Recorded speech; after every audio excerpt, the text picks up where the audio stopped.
How wonderful! We have reached the summit. And if you have been following our journey, you have seen the Fool awaken in phase 1 and go deep for the inner work in phase 2. But now, my dear, we have arrived at the most breathtaking part of this journey, the phase 3, the great transformation.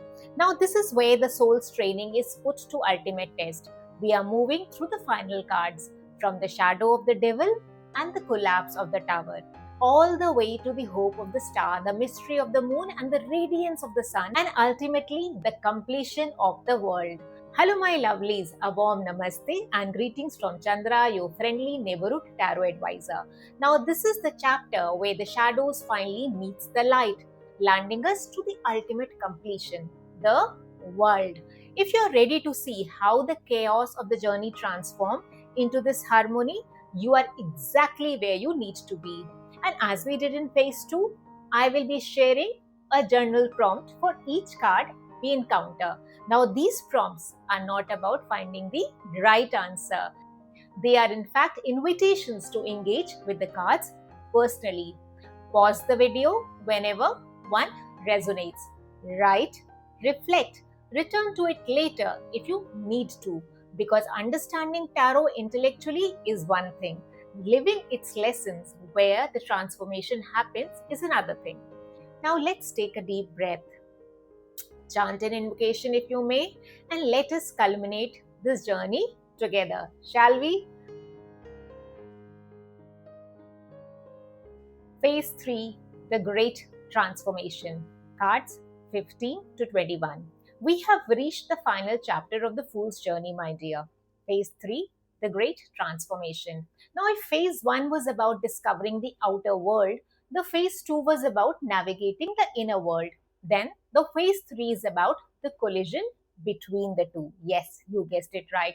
Now, this is where the shadow meets the light, where the old self meets the new, and where the fool, where we, you, me, and us are finally transformed. Cards 15 through 21, the final 7.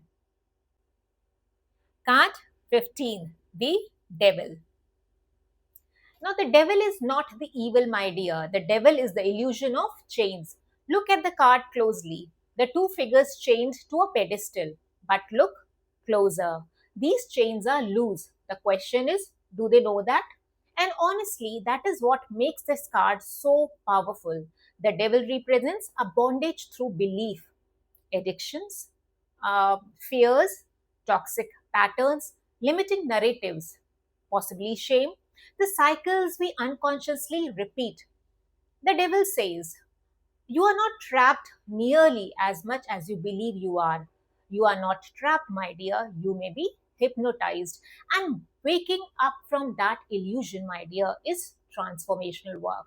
That is the real work of this card. Before we move on, here is a journal prompt for the devil.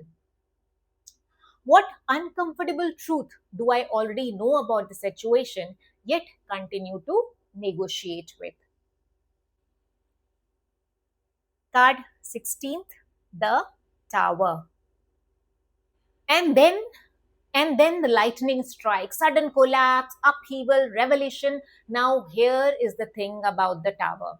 People fear it because changes feel violent when it arrives unexpectedly. But tower dismantles the false foundations, my dear, not the real one. What was never stable enough to endure truth cannot survive forever. And honestly, some of the most life changing breakthroughs arrive disguised as disasters at first. The tower is not punishment, it is liberation through the truth, even when the truth arrives loudly, unexpectedly.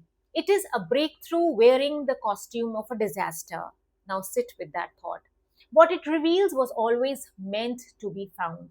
Before we move on, here is a general prompt for the tower. What in my life feels unstable right now, and if it were to be removed, what truth would it force me to face? Card 17, the Star. After the storm, the sky clears, allowing room for hope and healing.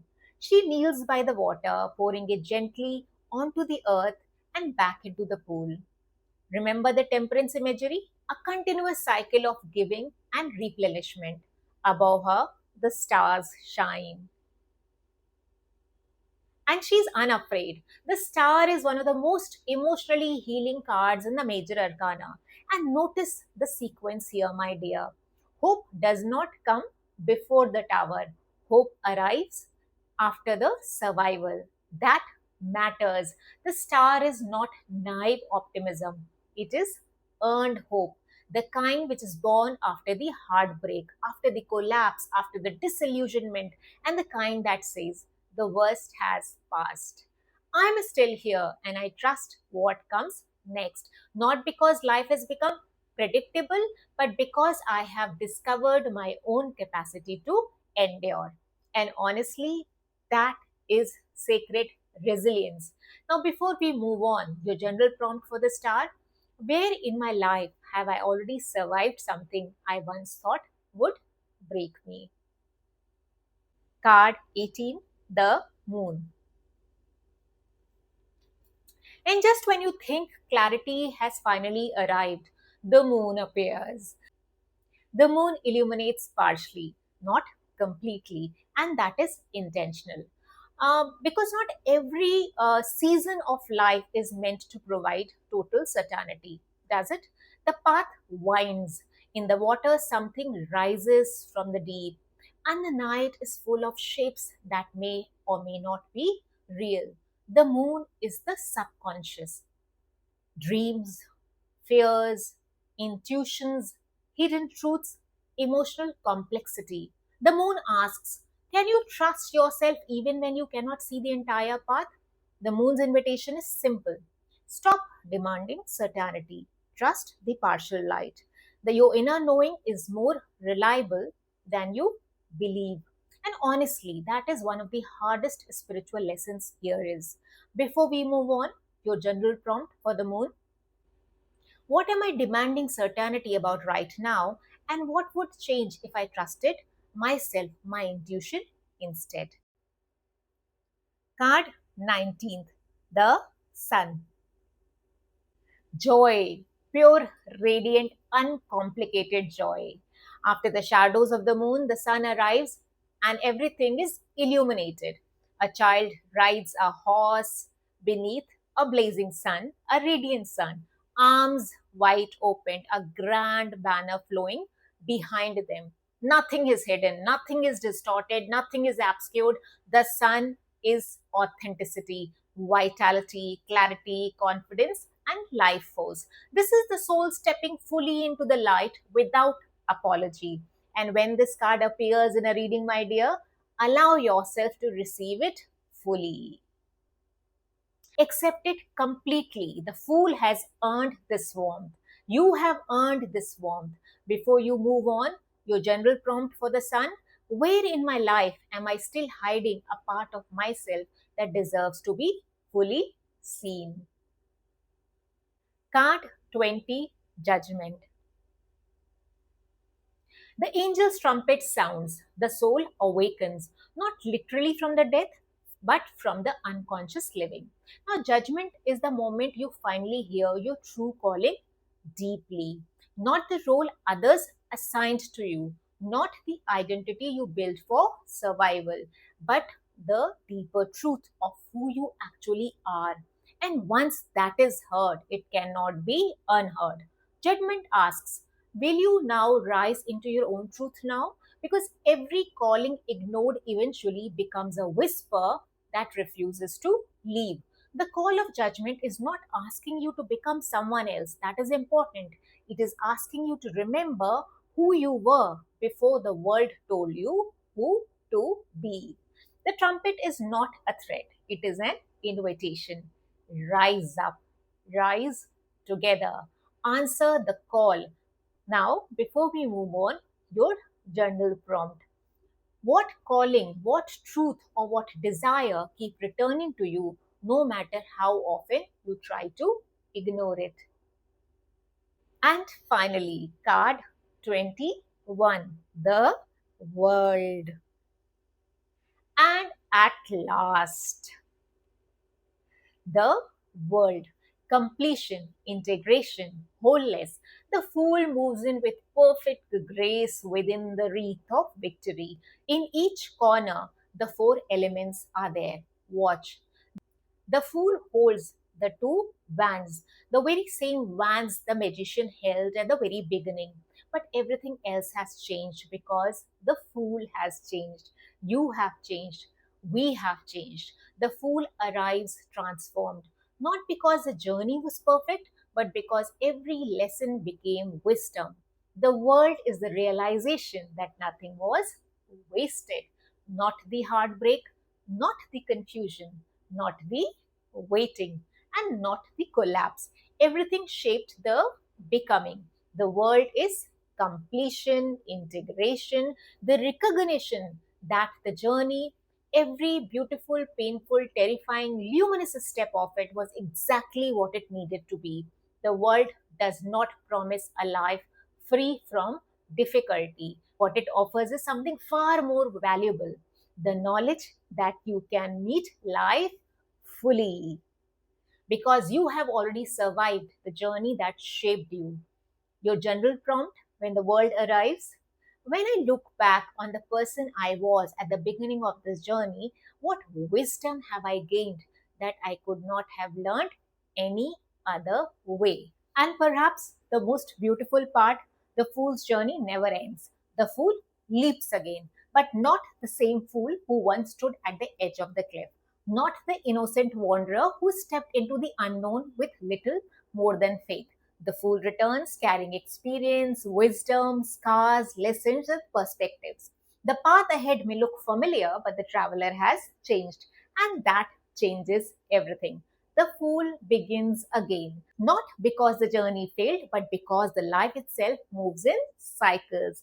There will be a new mountain to climb, new fears to face, new truths to discover, new versions of the self waiting to emerge. And this time the fool walks forward knowing something that they did not know at the beginning, and that even the detours have the meaning. Even the endings create beginnings, and even the darkest cards eventually lead us back to light. The world does not mark the end of the story, it marks the completion of one cycle and the conscious beginning of another.